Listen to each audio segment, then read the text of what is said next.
2 दिन से आप इस देश की संस्कृति का, इस देश के इतिहास का, सनातन धर्म का अपमान कर रहे हैं। एक वित्त मंत्री का बेटा और एक मुख्यमंत्री का बेटा वो कह रहे हैं सनातन धर्म को समाप्त कर देना चाहिए। सनातन था, सनातन है और सनातन रहेगा। राहुल गांधी, ये जो आपने मोहब्बत की दुकान चलाई, ये मोहब्बत की दुकान में हिंदू धर्म और सनातन की नफरत का सामान कहाँ बिक रहा है? हिंदू आतंकवाद कहने की होड़ कांग्रेस में एक के बाद दूसरे नेता की लगी है। आखिर इनकी मंशा और मानसिकता क्या है? ਤਾਮਿਲਨਾਡੂ ਵਿੱਚ ਸੱਤਾਧਾਰੀ ਡੀਐਮਕੇ ਦੀ ਯੂਥ ਇਕਾਈ ਦੇ ਸਕੱਤਰ ਤੇ ਸੂਬੇ ਦੇ ਯੁਵਾ ਭਲਾਈ ਮੰਤਰੀ ਉਦੈਨਿਧੀ ਸਟਾਲਿਨ ਨੇ ਸਨਾਤਨ ਧਰਮ ਸੰਬੰਧੀ ਐਤਰਾਜ਼ਯੋਗ ਟਿੱਪਣੀ ਕੀਤੀ ਹੈ। ਸਟਾਲਿਨ ਨੇ ਸਨਾਤਨ ਧਰਮ ਨੂੰ ਸਮਾਨਤਾ ਤੇ ਸਮਾਜਿਕ ਨਿਆਂ ਦੇ ਖਿਲਾਫ ਦੱਸਦੇ ਹੋਏ ਕਿਹਾ ਹੈ ਕਿ ਇਸ ਨੂੰ ਖਤਮ ਕੀਤਾ ਜਾਣਾ ਚਾਹੀਦਾ ਹੈ। ਇੰਨਾ ਹੀ ਨਹੀਂ, ਸਟਾਲਿਨ ਨੇ ਸਨਾਤਨ ਧਰਮ ਦੀ ਤੁਲਨਾ ਕੋਰੋਨਾ ਵਾਇਰਸ, ਮਲੇਰੀਆ ਤੇ ਡੇਂਗੂ ਜਾਂ ਮੱਛਰਾਂ ਨਾਲ ਹੋਣ ਵਾਲੇ ਬੁਖਾਰ ਨਾਲ ਕਰ ਦਿੱਤੀ ਤੇ ਕਿਹਾ ਕਿ ਅਜਿਹੀਆਂ ਚੀਜ਼ਾਂ ਦਾ ਵਿਰੋਧ ਨਹੀਂ ਕਰਨਾ ਚਾਹੀਦਾ, ਬਲਕਿ ਇਹਨਾਂ ਨੂੰ ਨਸ਼ਟ ਕਰ ਦੇਣਾ ਚਾਹੀਦਾ ਹੈ। ਸਟਾਲਿਨ ਦੀ ਇਸ ਟਿੱਪਣੀ ਨੇ ਦੇਸ਼ ਦੇ ਧਾਰਮਿਕ ਤੇ ਸਿਆਸੀ ਗਲਿਆਰਿਆਂ ਦੇ ਵਿੱਚ ਵੱਡੀ ਚਰਚਾ ਛੇੜ ਦਿੱਤੀ ਹੈ ਤੇ ਸਟਾਲਿਨ ਦਾ ਵੱਡੇ ਪੱਧਰ ਤੇ ਵਿਰੋਧ ਹੋ ਰਿਹਾ ਹੈ।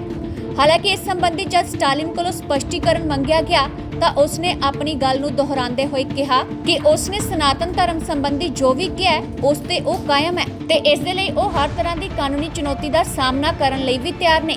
ਉਹਨਾਂ ਕਿਹਾ ਕਿ ਭਾਜਪਾ ਉਹਨਾਂ ਦੀ ਗੱਲ ਨੂੰ ਤਰੋੜ ਮਰੋੜ ਕੇ ਪੇਸ਼ ਕਰ ਰਹੀ ਹੈ। சனாதனம்னா என்ன?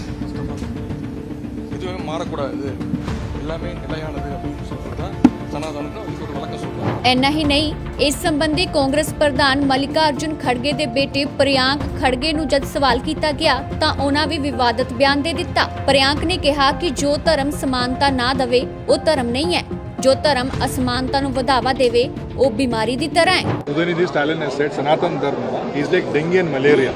Any religion that does not promote equality is not a religion according to me. Any religion which does not give you equal rights, does not treat you like humans, is not a religion. So it's as good as it is. ਉੱਥੇ ਇਸ ਮਾਮਲੇ ਤੇ ਕਾਂਗਰਸ ਦਾ ਬਿਆਨ ਵੀ ਸਾਹਮਣੇ ਆਇਆ ਹੈ, ਜਿਸ ਦਾ ਕਹਿਣਾ ਹੈ ਕਿ ਸਭ ਨੂੰ ਆਪਣੇ ਵਿਚਾਰ ਰੱਖਣ ਦੀ ਆਜ਼ਾਦੀ ਹੈ। ਕਾਂਗਰਸੀ ਸਾਂਸਦ ਤੇ ਬੁਲਾਰੇ ਕੇਸੀ ਵੇਣੂਗੋਪਾਲ ਨੂੰ ਪ੍ਰੈਸ ਕਾਨਫਰੰਸ ਦੌਰਾਨ ਜਦ ਇਸ ਮਾਮਲੇ ਤੇ ਸਟੈਂਡ ਕਲੀਅਰ ਕਰਨ ਨੂੰ ਕਿਹਾ ਗਿਆ ਤਾਂ ਉਹਨਾਂ ਕਿਹਾ ਕਿ ਕਾਂਗਰਸ ਵਿੱਚ ਸਭ ਦੀ ਆਸਥਾ ਦਾ ਸਨਮਾਨ ਕੀਤਾ ਜਾਂਦਾ ਹੈ ਤੇ ਸਭ ਨੂੰ ਆਪਣੇ ਵਿਚਾਰ ਰੱਖਣ ਦੀ ਆਜ਼ਾਦੀ ਹੈ। वेणुगोपाल जी, उदयनिधि का जो स्टेटमेंट है सनातन धर्म को लेकर के, उस पर लगातार बीजेपी की तरफ से हमला बोला जा रहा है, खासतौर पर कांग्रेस और इंडिया अलायंस से, और ये पूछा जा रहा है कि क्या आप लोग इस बयान का समर्थन कर रहे हैं? आखिर आप लोग चुप क्यों हैं? क्या जवाब है आपका? एक्चुअली हमारा व्यू वेरी क्लियर है। सर्वधर्म समभावना, सर्वधर्म समभावना is the Congress ideology. But you have to understand, every political party have their own freedom to tell their views. Stalin ਦੇ ਇਸ ਬਿਆਨ ਤੇ ਭਾਜਪਾ ਪ੍ਰਧਾਨ ਜੇਪੀ ਨੱਡਾ, ਗ੍ਰਹਿ ਮੰਤਰੀ ਅਮਿਤ ਸ਼ਾਹ, ਕੇਂਦਰੀ ਮੰਤਰੀ ਅਨੁਰਾਗ ਠਾਕੁਰ, ਐਮਪੀ ਮਨੋਜ ਤਿਵਾੜੀ ਸਮੇਤ ਹਰ ਛੋਟੇ ਵੱਡੇ ਲੀਡਰ ਵੱਲੋਂ ਰੋਸ ਜ਼ਾਹਰ ਕੀਤਾ ਜਾ ਰਿਹਾ ਹੈ। ਭਾਜਪਾ ਨੇ ਸਟਾਲਿਨ ਦੀ ਇਸ ਟਿੱਪਣੀ ਨੂੰ ਵੋਟ ਬੈਂਕ ਅਤੇ ਤੁਸ਼ਟੀਕਰਨ ਦੀ ਰਾਜਨੀਤੀ ਲਈ ਸਨਾਤਨ ਧਰਮ ਦਾ ਅਪਮਾਨ ਕਰਾਰ ਦਿੱਤਾ ਤੇ ਇਸ ਦੇ ਨਾਲ ਹੀ ਵਿਰੋਧੀ ਗੱਠਜੋੜ ਇੰਡੀਆ ਦੇ ਨੇਤਾਵਾਂ ਨੂੰ स्टालिन ਦੇ ਇਸ ਬਿਆਨ ਤੇ ਆਪਣਾ ਸਟੈਂਡ ਕਲੀਅਰ ਕਰਨ ਨੂੰ ਕਿਹਾ। 2 दिन से आप इस देश की संस्कृति का, इस देश के इतिहास का, सनातन धर्म का अपमान कर रहे हैं। एक वित्त मंत्री का बेटा और एक मुख्यमंत्री का बेटा वो कह रहे हैं सनातन धर्म को समाप्त कर देना चाहिए। इन लोगों ने वोट बैंक की और तुष्टीकरण की राजनीति करने के लिए सनातन धर्म को समाप्त करने की बात की है। आज ये यूपीए कहती है, कांग्रेस पार्टी के अध्यक्ष कहते हैं मोदी जी जीतेंगे तो सनातन का राज आएगा। अरे सनातन का राज लोगों के दिल में है, उसको कोई हटा नहीं सकता। ध्यान से सुनिएगा, हिसाब मांगना है राहुल बाबा का। उन्होंने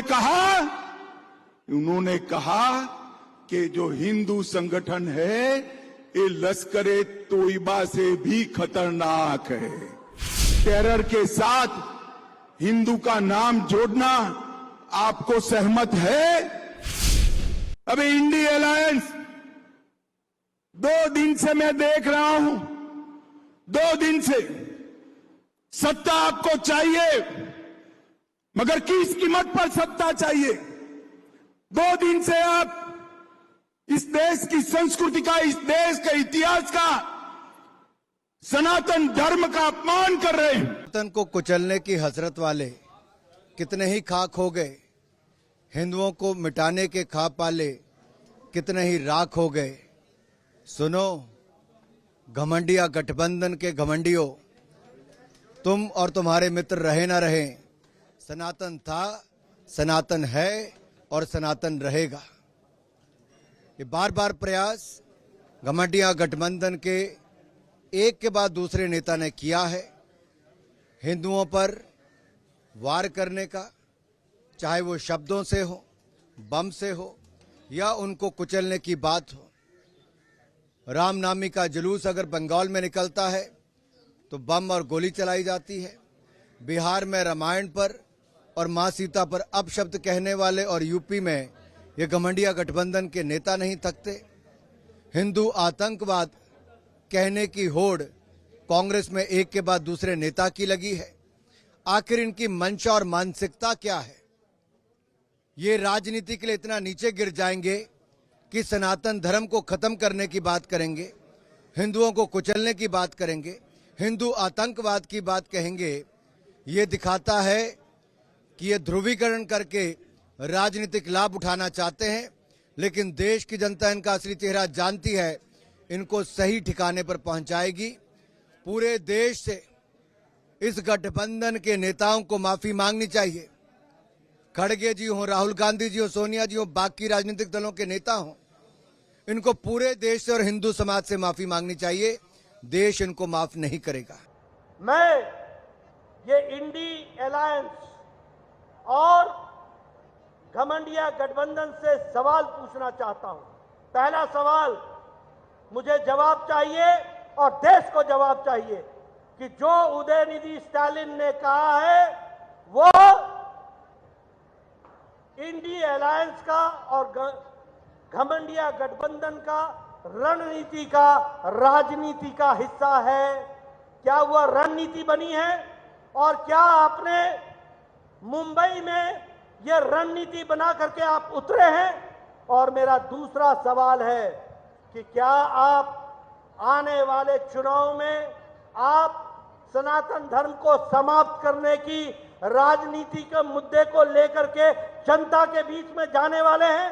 मैं पूछना चाहता हूं राहुल गांधी से कि राहुल गांधी, ये जो आपने मोहब्बत की दुकान चलाई, ये मोहब्बत की दुकान में हिंदू धर्म और सनातन के नफरत का सामान कहां बिक रहा है? ये नफरत का सामान कैसे बिक रहा है? और ये हिंदू विरोधी, सनातन विरोधी जहर आप जो वहां पर पैदा कर रहे हैं, यही क्या आपकी मोहब्बत की दुकान है? उदयनिधि मारन, उदयनिधि जो स्टालिन जी के बेटे हैं, सॉरी, उनका जो एक बयान आया है उससे ये मोहब्बत के दुकानदार का असली किरदार अब पूरी तरह उजागर हो गया है। क्योंकि हम ये कह रहे हैं कि ये कोई आइसोलेशन में दिया गया बयान नहीं है। This is not an statement given in isolation, but it is having a complete consequential sequence. Tamil Nadu के मंत्री उदयनिधि जिस कॉन्फ्रेंस में पार्टिसिपेट कर रहे थे, उस कॉन्फ्रेंस का शीर्षक क्या था? इरेडिकेशन ऑफ सनातन धर्म।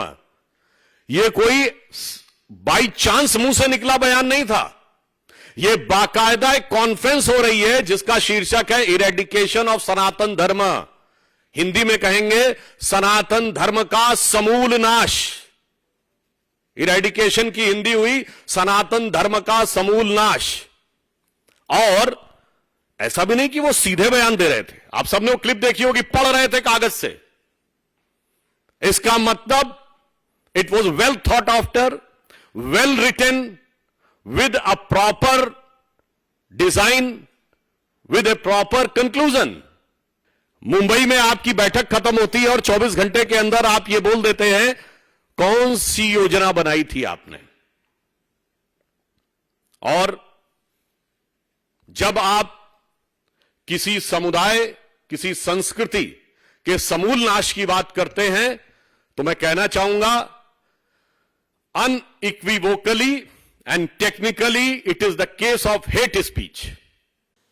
क्या अरविंद केजरीवाल सनातन धर्म को समाप्त करने के स्टालिन के बेटे के बयान के साथ हैं या उनसे किनारा करने वाले हैं? अरविंद केजरीवाल की चुप्पी मेरी सोच में बहुत ही चिंता पैदा करने वाली है और मैं अरविंद केजरीवाल आम आदमी पार्टी के मुखिया से यह अपेक्षा करता हूं कि आज शाम तक इस पे अपनी स्थिति क्लियर करें। नहीं, माफी क्यों मांगेंगे? वो तो राहुल गांधी के चले ही है ना, माफी क्यों मांगेंगे? भारतीय जनता पार्टी का जो नेतृत्व करता है वो एक छोटी जाति से आदमी आता है, प्रधानमंत्री हैं, हिंदू धर्म को मानने वाले सभी गरीब गुरुबा लोग हैं, शेड्यूल कास्ट हैं, शेड्यूल ट्राइब हैं, ओबीसी हैं, तो छोटे छोटे लोग हैं, वो तो बड़े राजा हैं, वो क्यों माफी मांगेंगे? लेकिन 130 करोड़ की जो जनता है हिंदू धर्म को मानने वाली, सनातन धर्म को मानने वाली, उसके मन में ये बात जरूर चली गई कि उदयनिधि स्टालिन जो है वो केवल एक चेहरा मात्र है। असली वो एजेंडा जो है, स्पोक्स पर्सन है वो INDAA गठबंधन के। और मुंबई की जो बैठक हुई है अभी, उसमें मुझे लगता है ये जांच का विषय, और भारत सरकार से मेरा मांग भी है कि इसको जांच करना चाहिए कि उन्होंने क्या किया। ये ठीक वही स्थिति है जो 1937 से लेकर 1940 तक इस देश की थी, और उनको वो पैसे जो है मुझे लगता है कि बाहर से फंडिंग का किसी ने आश्वासन दिया होगा कि आप इस तरह के बयान करोगे, हिंदू धर्म के खिलाफ जाओगे तो हम आपको फंड करेंगे, और उस एजेंडे के तहत ये उदयनिधि स्टालिन का बयान है। And a leader has insulted Sanatan Dharma. I think we all are demanding on behalf of the people of India, on behalf of the people of the capital city, an apology from the concerned minister, and also asking him to withdraw his statement. We are also demanding that the leaders of the new opposition alliance, they should also comment on this. Our chief minister in Delhi, he should also comment on this. He should tell the people of Delhi whether he is siding with this comment or whether he is against this comment. It's shocking and saddening. After our Honorable Prime Minister took charge in 2014, along with the unprecedented growth trajectory, one of the biggest achievements of this government has been the reclamation of a rich civilizational culture, our traditions, our beliefs, and our civilizational ethos. The Sanatan Dharma is the core, it is the very essence that binds our civilizational beliefs and our practices together. Luminaries, including Swami Vivekananda ji, had mentioned several times that the Sanatan Dharma is the eternal truth, the universal truth that is indivisible. In circumstances like this, it is just shocking that one of the major opposition leaders, a alliance partner of the so-called INDIA alliance, Mr. Udayanidhi Stalin, bad-mouthing Sanatan Dharma, equating it to different diseases and saying that it should be eradicated. This shows the perverse mindset of this alliance. It shows the perverse mindset of some of these alliance partners. INDI alliance का भारत विरोधी और हिंदू विरोधी चेहरा आज साफ तरीके से उजागर हो चुका है। जिस प्रकार से डीएमके, जो इंडी अलायंस का हिस्सा है, उसके नेता उदयनिधि स्टालिन कहते हैं कि वो न केवल सनातन धर्म का विरोध करते हैं, बल्कि उसकी तुलना बीमारियों से करते हुए उसको नस्तनाबूद खत्म करने की बात करते हैं। मतलब कि जिस धर्म में 80% लोगों की भारत में मान्यता है, उसी को समाप्त करना है, उसके अंदर आस्था रखने वाले लोगों को एक प्रकार से समाप्त करना है। ये बात जब वो कहते हैं, और इसका समर्थन कांग्रेस पार्टी के कार्ति चिदंबरम भी करते हैं। ਉੱਥੇ ਹੀ ਆਮ ਆਦਮੀ ਪਾਰਟੀ ਦੇ ਸੰਸਦ ਮੈਂਬਰ ਸੰਜੇ ਸਿੰਘ ਨੇ ਇਸ ਮੁੱਦੇ ਤੇ ਜਵਾਬ ਦਿੰਦੇ ਹੋਏ ਕਿਹਾ ਹੈ ਕਿ ਜੇਕਰ ਕੋਈ ਹਿੰਦੂ ਧਰਮ ਦਾ ਅਪਮਾਨ ਕਰ ਰਿਹਾ ਹੈ ਤਾਂ ਉਹ ਪਾਰਟੀ ਅਮਿਤ ਸ਼ਾਹ ਦੀ ਪਾਸ਼ ਪਾਏ। जो प्रभु श्री राम के नाम पे चंदा चोरी करते हैं वो किसके खिलाफ है?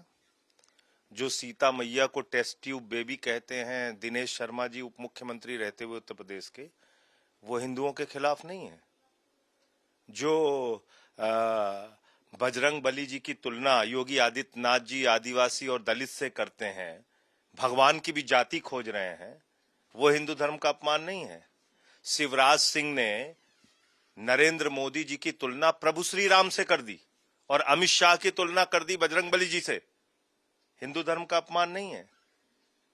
हिंदू धर्म का इस धरती पर सबसे ज्यादा अगर अपमान कोई कर रहा है तो उस पार्टी का नाम है भारतीय जनता पार्टी, अमित शाह जी। ਸਟਾਲਿਨ ਦੇ ਇਸ ਬਿਆਨ ਦੇ ਸਾਹਮਣੇ ਆਉਣ ਤੋਂ ਬਾਅਦ ਮਥੁਰਾ ਤੇ ਅਯੋਧਿਆ ਦੇ ਸੰਤਾਂ ਨੇ ਵੀ ਸਟਾਲਿਨ ਦਾ ਵਿਰੋਧ ਕੀਤਾ ਹੈ ਤੇ ਪ੍ਰਧਾਨ ਮੰਤਰੀ ਨਰਿੰਦਰ ਮੋਦੀ ਤੇ ਗ੍ਰਹਿ ਮੰਤਰੀ ਅਮਿਤ ਸ਼ਾਹ ਤੋਂ ਮੰਗ ਕੀਤੀ ਹੈ ਕਿ ਸਟਾਲਿਨ ਵਿਰੁੱਧ सख्त कार्रवाई की जावे।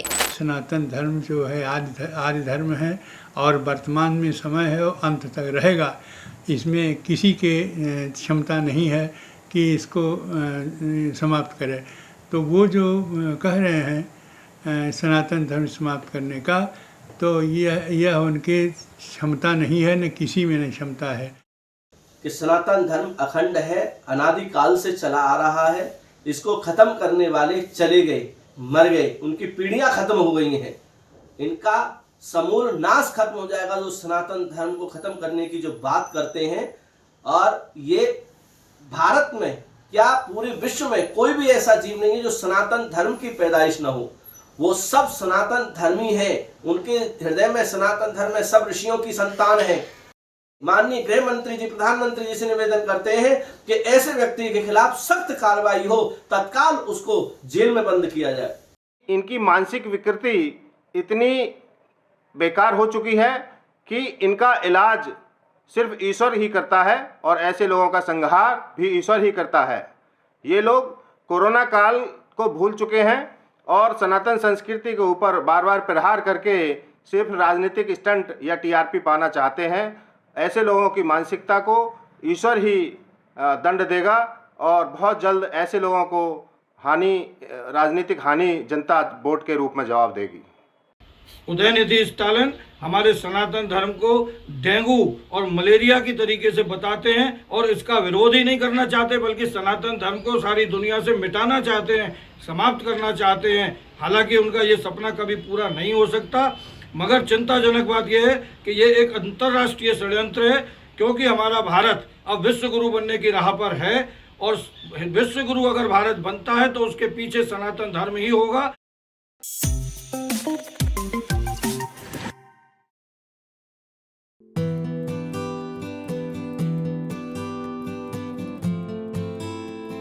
ਭਾਰਤ ਦੇ ਤੇਜ਼ ਗੇਂਦਬਾਜ਼ ਜਸਪ੍ਰੀਤ ਬੁਮਰਾਹ ਪਿਤਾ ਬਣ ਗਏ ਨੇ। ਉਹਨਾਂ ਦੀ ਪਤਨੀ ਸੰਜਨਾ ਬੁਮਰਾਹ ਨੇ ਬੇਟੇ ਅੰਗਦ ਨੂੰ ਜਨਮ ਦਿੱਤਾ ਹੈ। ਜਸਪ੍ਰੀਤ ਬੁਮਰਾਹ ਨੇ ਐਕਸ ਤੇ ਇਹ ਜਾਣਕਾਰੀ ਦਿੱਤੀ ਹੈ। ਬੁਮਰਾਹ ਲਿਖਦੇ ਨੇ, ਸਾਡਾ ਛੋਟਾ ਪਰਿਵਾਰ ਵੱਡਾ ਹੋ ਗਿਆ ਹੈ ਤੇ ਸਾਡਾ ਦਿਲ ਉਸ ਤੋਂ ਵੀ ਜ਼ਿਆਦਾ ਭਰਿਆ ਹੋਇਆ ਹੈ, ਜਿੰਨਾ ਅਸੀਂ ਕਦੇ ਸੋਚਿਆ ਵੀ ਨਹੀਂ ਸੀ। ਅੱਜ ਸਵੇਰੇ ਅਸੀਂ ਆਪਣੇ ਛੋਟੇ ਬੇਟੇ ਅੰਗਦ ਜਸਪ੍ਰੀਤ ਬੁਮਰਾਹ ਦਾ ਸੰਸਾਰ ਵਿੱਚ ਸਵਾਗਤ ਕੀਤਾ। ਅਸੀਂ ਬਹੁਤ ਖੁਸ਼ ਹਾਂ ਅਤੇ ਸਾਡੀ ਜ਼ਿੰਦਗੀ ਦਾ ਇਹ ਨਵਾਂ ਅਧਿਆਇ ਇਸ ਦੇ ਨਾਲ ਜੋ ਵੀ ਲਿਆਉਂਦਾ ਹੈ ਉਸ ਲਈ ਅਸੀਂ ਇੰਤਜ਼ਾਰ ਨਹੀਂ ਕਰ ਸਕਦੇ। ਦੱਸਦੇ ਹੈ ਕਿ ਬੁਮਰਾਹ ਫਿਲਹਾਲ ਮੁੰਬਈ ਵਿੱਚ ਨੇ ਤੇ ਨੇਪਾਲ ਖਿਲਾਫ ਮੈਚ ਨਹੀਂ ਖੇਡਣਗੇ। ਪਾਕਿਸਤਾਨ ਦੇ ਖਿਲਾਫ ਮੈਚ ਤੋਂ ਬਾਅਦ ਉਹ ਸ਼੍ਰੀਲੰਕਾ ਤੋਂ ਵਾਪਸ ਭਾਰਤ ਆਏ ਸੀ। ਹੁਣ ਉਹ ਏਸ਼ੀਆ ਕੱਪ ਵਿੱਚ ਸੁਪਰ 4 ਦੇ ਮੈਚਾਂ ਦੇ ਲਈ ਸ਼੍ਰੀਲੰਕਾ ਵਾਪਸ ਜਾਣਗੇ। ਬਿਊਰੋ ਰਿਪੋਰਟ ABP ਸਾਂਝਾ।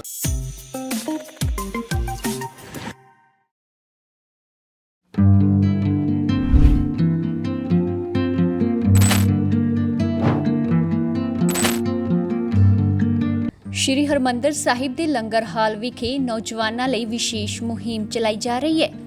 ਇਸ ਮੁਹਿੰਮ ਵਿੱਚ ਸਿੱਖ ਨੌਜਵਾਨਾਂ ਨੂੰ ਦਸਤਾਰ ਬੰਨ੍ਹਣੀ ਸਿਖਾਈ ਜਾਂਦੀ ਹੈ। ਦਸਤਾਰ ਨੂੰ ਸਿੱਖਾਂ ਦਾ ਤਾਜ ਵੀ ਕਿਹਾ ਜਾਂਦਾ ਹੈ। ਪ੍ਰਚਾਰਕਾਂ ਦਾ ਮੰਨਣਾ ਹੈ ਕਿ ਅੱਜਕੱਲ ਸਿੱਖ ਨੌਜਵਾਨ ਵਾਲ ਕਟਵਾਉਣ ਨੂੰ ਤਰਜੀਹ ਦੇ ਰਹੇ ਨੇ, ਜਿਸ ਕਾਰਨ ਉਹ ਆਪਣੀਆਂ ਜੜ੍ਹਾਂ ਤੋਂ ਦੂਰ ਹੁੰਦੇ ਜਾ ਰਹੇ ਨੇ।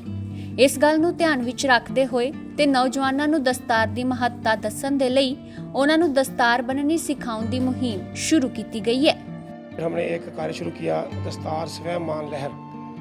फिर हमने उसको शहर के अलग अलग जगहों पर हमने शुरू किया। इसका बहुत सारे बच्चे स्कूलों के होने शुरू हो गए।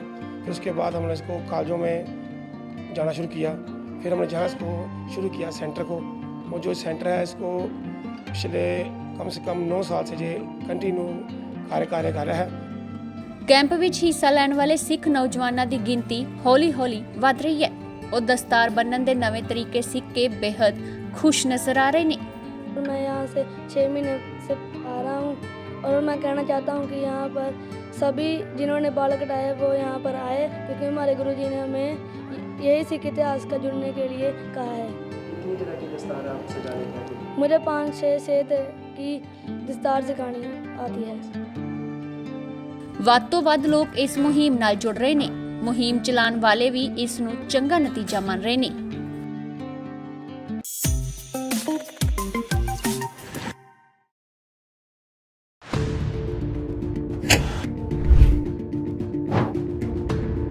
ਟਾਰਚ ਦੀ ਲਾਈਟ ਵਿੱਚ ਮਰੀਜ਼ ਦਾ ਆਪਰੇਸ਼ਨ ਕਰ ਰਹੇ ਡਾਕਟਰ।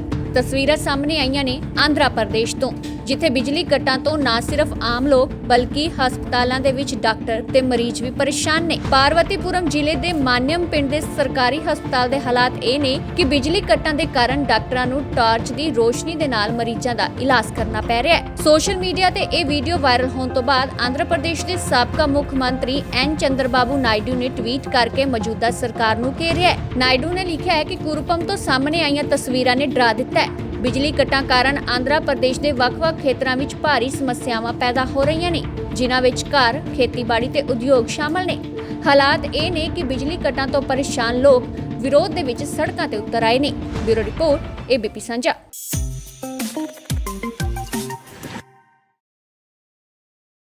ਹੁਣ ਜਿਹੜਾ JCB ਰਾਹੀਂ ਖਾਰ ਦਾ ਦੇਖ ਸਕਦੇ ਹੋ ਜਿਹੜਾ ਬਾਹਰ ਕੱਢਿਆ ਜਾ ਰਿਹਾ ਤਸਵੀਰਾਂ ਲਗਾਤਾਰ। ਕੀ ਮਾਮਲਾ ਕੀ ਹੈ? ਇਹ ਅੱਜ ਇੱਕ ਗੱਡੀ ਥਾਰ ਗੱਡੀ ਆਪਣੇ ਨਹਿਰ ਵਿੱਚ ਗਿਰ ਗਈ ਸੀਗੀ। ਜਿਹੜਾ ਅਸੀਂ ਮੌਕੇ ਤੇ ਆਏ ਹਾਂ, ਮੌਕੇ ਤੇ ਆ ਕੇ ਉਹਨੂੰ ਬਾਹਰ ਕੱਢ ਲਿਆ JCB ਦੀ ਮਦਦ ਨਾਲ। ਤੇ ਇਹ ਮੈਨੂੰ ਲੱਗਦਾ ਸ਼ਾਇਦ ਅਜੇ ਕਲੀਅਰ ਨਹੀਂ ਹੈਗਾ ਮੈਨੂੰ ਕਿਸੇ ਹਰਪ੍ਰੀਤ ਸਿੰਘ ਦੀ ਹੈ। ਕਿਉਂ ਸੱਟੀ ਗਈ ਕਾਰਨ? ਇਹ ਤਾਂ ਸਰ ਹਜੇ ਵੈਰੀਫਾਈ ਕਰਕੇ ਹੀ ਪਤਾ ਲੱਗੂਗਾ। ਹਜੇ ਹਾਲ ਦੀ ਘੜੀ ਸਿਰਫ ਸਾਨੂੰ ਥਾਰ ਦਾ ਪਤਾ ਲੱਗਿਆ। ਥਾਰ ਕੱਢ ਲਈ ਬਾਹਰ, ਅਸੀਂ ਥਾਣੇ ਲੈ ਜਾਵਾਂਗੇ ਬਣਦੀ ਕਾਰਵਾਈ। ਉਹਨਾਂ ਲੋਕਾਂ ਦਾ ਕਹਿਣਾ ਇੱਥੇ ਦਾ ਉਹਨੇ ਕਿਹਾ ਸਿੱਧੂ ਮੂਸੇਵਾਲੇ ਨੂੰ ਇਨਸਾਫ ਨਹੀਂ ਮਿਲਿਆ, ਉਹਦੇ ਕਾਰਨ ਕਿਹੜੀ ਗੱਡੀ ਮੈਚ ਚ ਸਰ ਇਹ ਤਾਂ ਹੁਣ ਗੱਲਾਂ ਨੇ, ਮੈਂ ਹਜੇ ਵੈਰੀਫਾਈ ਕਰਕੇ ਫਿਰ ਤੁਹਾਨੂੰ ਦੱਸ ਸਕਦਾ। ਤੇ ਹੁਣ ਗੱਡੀ ਆਪਣੇ ਕਬਜ਼ੇ 'ਚ ਕਰ ਲਈ? ਕਬਜ਼ੇ 'ਚ ਲੈ ਕੇ ਥਾਣੇ ਲੈ ਕੇ ਚੱਲੇ ਹਾਂ। ਸਰ ਟੈਕਸੀ ਸਟੈਂਡ ਪਰ ਕਹਿੰਦਾ ਤੁਸੀਂ ਗੱਲਬਾਤ ਵੀ ਕੀਤੀ, ਮਾੜੀ ਮੋਟੀ ਕੀ ਕਰਦੇ ਸੀ? ਟੈਕਸੀ ਸਟੈਂਡ ਵਾਲਿਆਂ ਨੂੰ ਵੀ ਕੁਝ ਨਹੀਂ ਪਤਾ ਹੈਗਾ, ਉਹ ਵੀ ਕਹਿ ਰਹੇ ਕਿ ਅਨਨੋਨ ਪਰਸਨ ਸੀ। ਹੁਣ ਜਿਹੜਾ ਓਨਰ ਹੈਗਾ ਉਹਨੂੰ ਥਾਣੇ ਮਿਲਾਇਆ ਜਾਏਗਾ ਸਰ? ਹਾਂ, ਇਹ ਗੱਡੀ ਦੀ ਓਨਰਸ਼ਿਪ ਕਢਾਵਾਂਗੇ। ਓਨਰਸ਼ਿਪ ਕਢਾ ਕੇ ਜਿਹੜਾ ਵੀ ਇਹਦਾ ਓਨਰ ਹੋਊਗਾ ਉਹ ਤੇ ਬਣਦੀ ਕਾਰਵਾਈ ਕਰਾਂਗੇ, ਜਾਂ ਜੇ ਉਹ ਤੋਂ ਵੈਸੇ ਗਿਰ ਗਈ ਆ ਉਹ ਵੈਰੀਫਾਈ ਕਰਾਂਗੇ। ਠੀਕ। ਕੀ ਮਾਮਲਾ ਕੀ ਜਿਹੜੀ ਥਾਰ ਤੁਹਾਡੀ ਇਸ ਵਕਤ ਜਿਹੜੀ ਜਿਹੜਾ ਮਾਮਲਾ ਕੁਝ ਨਹੀਂ ਨਾ, ਤੁਸੀਂ ਸਾਰੇ ਜਿੱਦਾਂ ਪੱਤਰਕਾਰ ਵੀ ਜਾਣਦੇ ਤੁਸੀਂ ਕਿ ਸਿੱਧੂ ਨੂੰ ਬਹੁਤ ਪਿਆਰ ਕਰਦੇ ਹੋ। ਅੱਜ ਵੀ ਸਿੱਧੂ ਦੇ ਜਿਹੜੇ ਕਾਤਲ ਹੈ ਉਹਦੇ ਮਦਰ ਫਾਦਰ ਕਹਿ ਰਹੇ ਆ ਕਿ ਉਹਨਾਂ ਨੂੰ ਇਨਸਾਫ ਨਹੀਂ ਮਿਲਿਆ। ਤੇ ਮੇਰਾ ਇਹ ਛੋਟਾ ਜਿਹਾ ਮੈਸੇਜ ਸੀਗਾ ਕਿ ਤੁਹਾਡੇ ਮੀਡੀਆ ਲਈ, ਜਿੱਦਾਂ ਮੈਂ ਦੇਖਦਾ ਤੁਹਾਡੇ ਮੀਡੀਆ ਦੇ ਲੋਕ ਵੀ ਸਿੱਧੂ ਨੂੰ ਬਹੁਤ ਪਿਆਰ ਕਰਦੇ ਆ।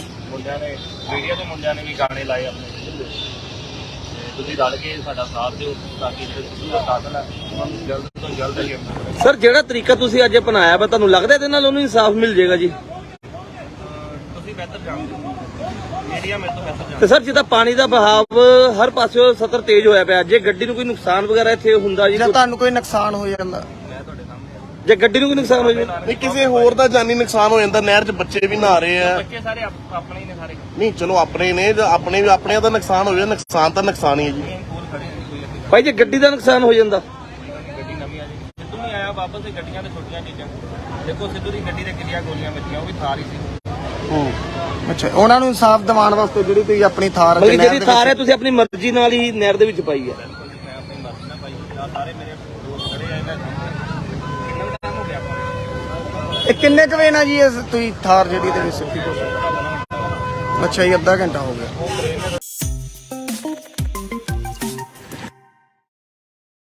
ਪੱਛਮੀ ਬੰਗਾਲ ਦੀ ਮੁੱਖ ਮੰਤਰੀ ਮਮਤਾ ਬੈਨਰਜੀ ਨੇ ਕਿਹਾ ਹੈ ਕਿ ਕੇਂਦਰੀ ਏਜੰਸੀਆਂ ਵਪਾਰੀਆਂ ਨੂੰ ਪਰੇਸ਼ਾਨ ਕਰ ਰਹੀਆਂ ਨੇ। ਉਸਨੇ ਅੱਗੇ ਕਿਹਾ ਕਿ ਮੇਰੇ ਪਰਿਵਾਰ ਨੂੰ ਵੀ ਤੰਗ ਕੀਤਾ ਜਾ ਰਿਹਾ ਹੈ। ਪਿਛਲੇ ਮਹੀਨੇ ਐਨਫੋਰਸਮੈਂਟ ਡਾਇਰੈਕਟੋਰੇਟ ਯਾਨੀ ਕਿ ED ਨੇ ਸਕੂਲ ਨੌਕਰੀ ਘੁਟਾਲੇ ਦੀ ਜਾਂਚ ਦੇ ਸੰਬੰਧ ਵਿੱਚ ਕੋਲਕਾਤਾ ਅਤੇ ਇਸ ਦੇ ਆਲੇ-ਦੁਆਲੇ ਦੀਆਂ ਕਈ ਥਾਵਾਂ ਤੇ 8 ਘੰਟੇ ਤੋਂ ਵੱਧ ਸਮੇਂ ਤੱਕ ਤਲਾਸ਼ੀ ਲਈ।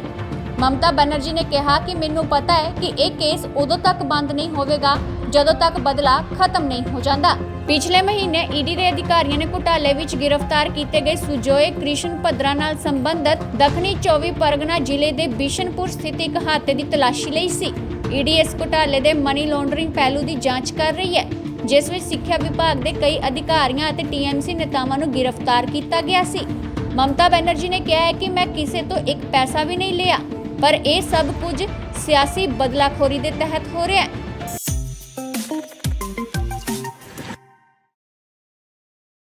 कार में बैठाया, फिर उसमें 3 लोग और थे। उसके बाद उन्होंने गलत काम करा।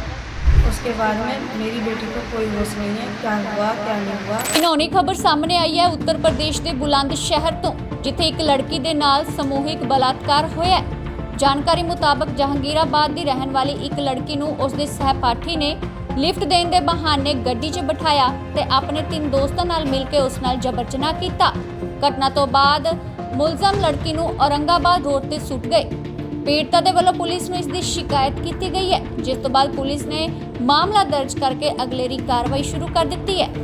एक तहरीर प्राप्त हुई जिसके अनुसार 2 दिन पहले 1 सितंबर को एक जहांगीराबाद थाना क्षेत्र की ही निवासी एक लड़की को उसके पूर्व में परिचित व्यक्ति द्वारा, जो उसके साथ पहले पढ़ा करता था, अपने साथ ले जाया गया तथा गाड़ी में उसके साथ बलात्कार की घटना कारित की गई। इस तहरीर का संज्ञान लेके FIR पंजीकृत कर ली गई है। लड़की का मेडिकल करा दिया गया है। बाकी तथ्यों की जांच करके आगे की विधिक कार्रवाई की जाए। आगे वहाँ पे ब्लैंशर रोड पे कार थी, कार में बैठाया, फिर उसमें 3 लोग और थे। मैंने पूछा कि कौन है, उन्होंने कहा दोस्त है। अच्छा। उसके बाद मैं बैठ गई। फिर उसके बाद उन्होंने गलत काम करा, आगे नशीले मतलब कोल्ड ड्रिंक वगैरह दी, आगे फिर मुझे औरंगाबाद वाली रोड पे उतार दिया। इसने विरोध करा कि हम कहाँ जा रहे हैं, लेकिन फिर भी उसने कह दिया हम जॉब के लिए जा रहे हैं। उसके बाद में मेरी बेटी को कोई होश नहीं है, क्या हुआ क्या नहीं हुआ। और 3 लड़के और थे, तीनों ने इसके साथ ज़बरदस्ती करी है और उस लड़के ने भी करी है। 4 लोगों ने? 4 लोगों ने। और औरंगाबाद रोड पर इसको फेंक कर चले गए। जब इसको होश आया तो डॉक्टर की थी ये। डॉक्टर ने इससे पूछा बेटा कहाँ की हो, कहाँ की नहीं हो।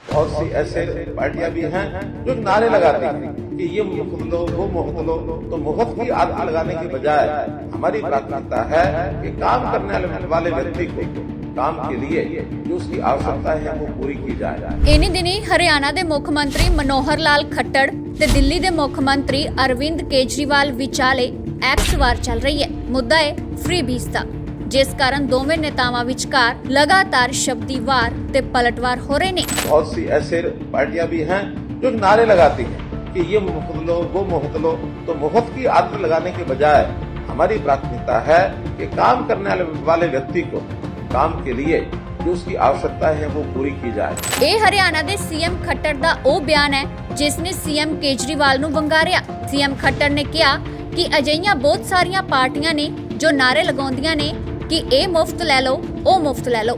मुफ्त की आदत पाउण दी बजाय साडी सरकार की तरजीह काम करन वाले व्यक्तियों की जरूरतों नूं पूरा करना ਅਤੇ ਉਸ ਦੇ ਹੁਨਰ ਨੂੰ ਵਧਾਉਣਾ ਤੇ ਉਸ ਦਾ ਵਿਕਾਸ ਕਰਨਾ ਹੈ। ਸੀਐਮ ਖੱਟਰ ਦੇ ਇਸ ਬਿਆਨ ਨੂੰ ਸੀਐਮ ਕੇਜਰੀਵਾਲ ਨੇ ਆਪਣੇ ਆਪ ਤੇ ਤਾਨੇ ਵਜੋਂ ਲਿਆ ਤੇ ਰੀਟਵੀਟ ਕੀਤਾ। ਕੇਜਰੀਵਾਲ ਨੇ ਲਿਖਿਆ ਕਿ ਖੱਟਰ ਸਾਹਿਬ ਅਸੀਂ ਦਿੱਲੀ ਵਿੱਚ ਮੁਫਤ ਤੇ ਵਿਸ਼ਵ ਪੱਧਰੀ ਸਿੱਖਿਆ ਤੇ ਇਲਾਜ ਪ੍ਰਦਾਨ ਕਰਦੇ ਹਾਂ ਤੇ ਇਲਾਜ ਦਿੰਦੇ ਹਾਂ। ਮੁਫਤ 24 ਘੰਟੇ ਬਿਜਲੀ ਤੇ ਪਾਣੀ ਦਿੰਦੇ ਹਾਂ। ਇਹ ਸਾਰੇ ਕੰਮ ਅਸੀਂ ਪੰਜਾਬ ਵਿੱਚ ਵੀ ਸ਼ੁਰੂ ਕਰ ਦਿੱਤੇ ਨੇ ਤੇ ਜਨਤਾ ਇਹਨਾਂ ਸਹੂਲਤਾਂ ਤੋਂ ਬਹੁਤ ਖੁਸ਼ ਹੈ। जल्द ही हरियाणा के लोगों को भी इसका लाभ मिलेगा। इस तो बाद ऐतवार शाम ਨੂੰ सीएम मनोहर लाल खट्टर ने उसे पोस्ट का जवाब देंदे हुए फिर तो केजरीवाल ते निशाना साधिया। ਇੱਥੇ ਉਹਨਾਂ आम आदमी पार्टी के होर मंत्रियों ਨੂੰ भी निशाने ते लिया। खट्टर ने लिखा कि आम आदमी पार्टी ਨੂੰ मुफ्त खाण की आदत पै गई है। मुफ्त का खाधा कदों निकल जावे ਇਹ आम आदमी पार्टी के मंत्रियों तो बेहतर कौन समझ सकता है। इस दे जवाब विच अरविंद केजरीवाल ने लिखा ਅਸੀਂ जनता के पैसे नाल जनता ਨੂੰ मुफ्त सहूलतां ਦਿੰਦੇ ਹਾਂ। ਇਸ ਨਾਲ ਤੁਹਾਨੂੰ ਪਰੇਸ਼ਾਨੀ ਹੋਣਾ ਲਾਜ਼ਮੀ ਹੈ ਖੱਟਰ ਸਾਹਿਬ, ਕਿਉਂਕਿ ਤੁਹਾਡੀ ਪਾਰਟੀ ਵਿੱਚ ਜਨਤਾ ਦਾ ਪੈਸਾ ਤੁਹਾਡੇ ਖਾਸ ਦੋਸਤਾਂ ਤੇ ਖਰਚ ਕਰਨ ਦਾ ਰੁਝਾਨ ਹੈ। ਤੇ ਰਹੀ ਗੱਲ ਮੰਤਰੀਆਂ ਦੀ ਤਾਂ ਸੁਣਿਆ ਹੈ ਕਿ ਅੱਜਕੱਲ ਤੁਸੀਂ ਆਪਣੇ ਇੱਕ ਮੰਤਰੀ ਦੇ ਪਾਪ ਨੂੰ ਬਚਾਉਣ ਦੀ ਜੀ ਤੋੜ ਕੋਸ਼ਿਸ਼ ਕਰ ਰਹੇ ਹੋ। ਆਖਰ ਕੀ ਕਾਰਨ ਹੈ ਕਿ ਪੂਰੀ ਭਾਜਪਾ ਔਰਤਾਂ ਨਾਲ ਦੁਰਵਿਵਹਾਰ ਕਰਨ ਵਾਲਿਆਂ ਨੂੰ ਬਚਾਉਣ ਦੀ ਕੋਸ਼ਿਸ਼ ਕਰ ਰਹੀ ਹੈ। ਇੰਨਾ ਹੀ ਨਹੀਂ, ਐਤਵਾਰ ਨੂੰ ਹਰਿਆਣਾ ਦੇ ਭਿਵਾਨੀ ਦੇ ਵਿੱਚ ਆਮ ਆਦਮੀ ਪਾਰਟੀ ਦੇ ਪ੍ਰੋਗਰਾਮ ਵਿੱਚ ਅਰਵਿੰਦ ਕੇਜਰੀਵਾਲ ਨੇ ਮੁਫਤ ਬਿਜਲੀ ਦੇਣ ਦਾ ਵਾਅਦਾ ਕਰ ਦਿੱਤਾ। ਕੇਜਰੀਵਾਲ ਨੇ ਆਪਣੇ ਬਿਆਨ ਵਿੱਚ ਕਿਹਾ ਕਿ ਖੱਟਰ ਸਾਹਿਬ ਅਤੇ ਉਹਨਾਂ ਦੇ ਮੰਤਰੀਆਂ ਦੀ ਬਿਜਲੀ ਮੁਫਤ ਹੈ, ਇਸ ਲਈ ਹਰਿਆਣਾ ਦੇ ਲੋਕਾਂ ਦੀ ਬਿਜਲੀ ਵੀ ਮੁਫਤ ਹੋਣੀ ਚਾਹੀਦੀ ਹੈ। ਕੇਜਰੀਵਾਲ ਨੇ ਕਿਹਾ ਕਿ ਜੇਕਰ ਹਰਿਆਣਾ ਵਿੱਚ ਆਮ ਆਦਮੀ ਪਾਰਟੀ ਦੀ ਸਰਕਾਰ ਆਉਂਦੀ ਹੈ ਤਾਂ ਉਹ 24 ਘੰਟੇ ਬਿਜਲੀ ਦੇਣਗੇ। ਸੀਐਮ ਕੇਜਰੀਵਾਲ ਦੇ ਇਸ ਪਲਟਵਾਰ ਨੇ ਸੀਐਮ ਖੱਟਰ ਨੂੰ ਮੁੜ ਵਾਰ ਕਰਨ ਲਈ ਉਕਸਾਇਆ ਤੇ ਖੱਟਰ ਨੇ ਰੀਪੋਸਟ ਕਰਦੇ ਹੋਏ ਇੱਕ ਆਖਰੀ ਜਵਾਬ ਦਿੱਤਾ। ਖੱਟਰ ਨੇ ਲਿਖਿਆ, ਮੈਂ ਜਨਤਾ ਦੇ ਪੈਸੇ ਦੀ ਵਰਤੋਂ ਲੋੜਵੰਦ ਲੋਕਾਂ ਲਈ ਤੇ ਜਨਤਕ ਕੰਮਾਂ ਲਈ ਕਰਦਾ ਹਾਂ। ਅਸੀਂ ਓਨੀ ਹੀ ਮਦਦ ਕਰਦੇ ਹਾਂ ਜਿੰਨੀ ਕਿਸੇ ਨੂੰ ਵੀ ਲੋੜ ਹੁੰਦੀ ਹੈ। ਮੈਂ ਲੋਕਾਂ ਨੂੰ ਸਹੂਲਤਾਂ ਪ੍ਰਦਾਨ ਕਰਦਾ ਹਾਂ ਤੇ ਉਹਨਾਂ ਦੇ ਸਵੈਮਾਨ ਦਾ ਵੀ ਸਨਮਾਨ ਕਰਦਾ ਹਾਂ। ਜਨਤਾ ਦੇ ਪੈਸੇ ਨੂੰ ਫ੍ਰੀ ਕਹਿ ਕੇ ਤੇ ਫ੍ਰੀ ਸਮਝ ਕੇ ਆਮ ਆਦਮੀ ਪਾਰਟੀ ਵਾਂਗ ਨਾ ਤਾਂ ਬੰਦਰਬਾਂਟ ਕਰਦਾ ਹਾਂ ਤੇ ਨਾ ਹੀ ਆਪਣੇ ਆਪ ਤੇ ਖਰਚਦਾ ਹਾਂ। ਤੁਸੀਂ ਟਵਿੱਟਰ ਐਕਸ ਤੇ ਲੱਗੇ ਰਹੋ, ਮੈਂ ਲੋਕ ਹਿੱਤ ਦੇ ਹੋਰ ਕੰਮ ਵੀ ਕਰਨੇ ਨੇ। ਹੁਣ ਵੇਖਣਾ ਹੋਵੇਗਾ ਕਿ ਸੀਐਮ ਖੱਟਰ ਦੇ ਇਸ ਵਾਰ ਤੇ ਸੀਐਮ ਕੇਜਰੀਵਾਲ ਫਿਰ ਕੋਈ ਪਲਟਵਾਰ ਕਰਦੇ ਨੇ ਜਾਂ ਫਿਰ ਦੋਹਾਂ ਵਿਚਾਲੇ ਛਿੜੀ ਇਹ ਜੰਗ ਇਸੇ ਤਰ੍ਹਾਂ ਜਾਰੀ ਰਹਿੰਦੀ ਹੈ। ਬਿਊਰੋ ਰਿਪੋਰਟ, ABP ਸਾਂਝਾ।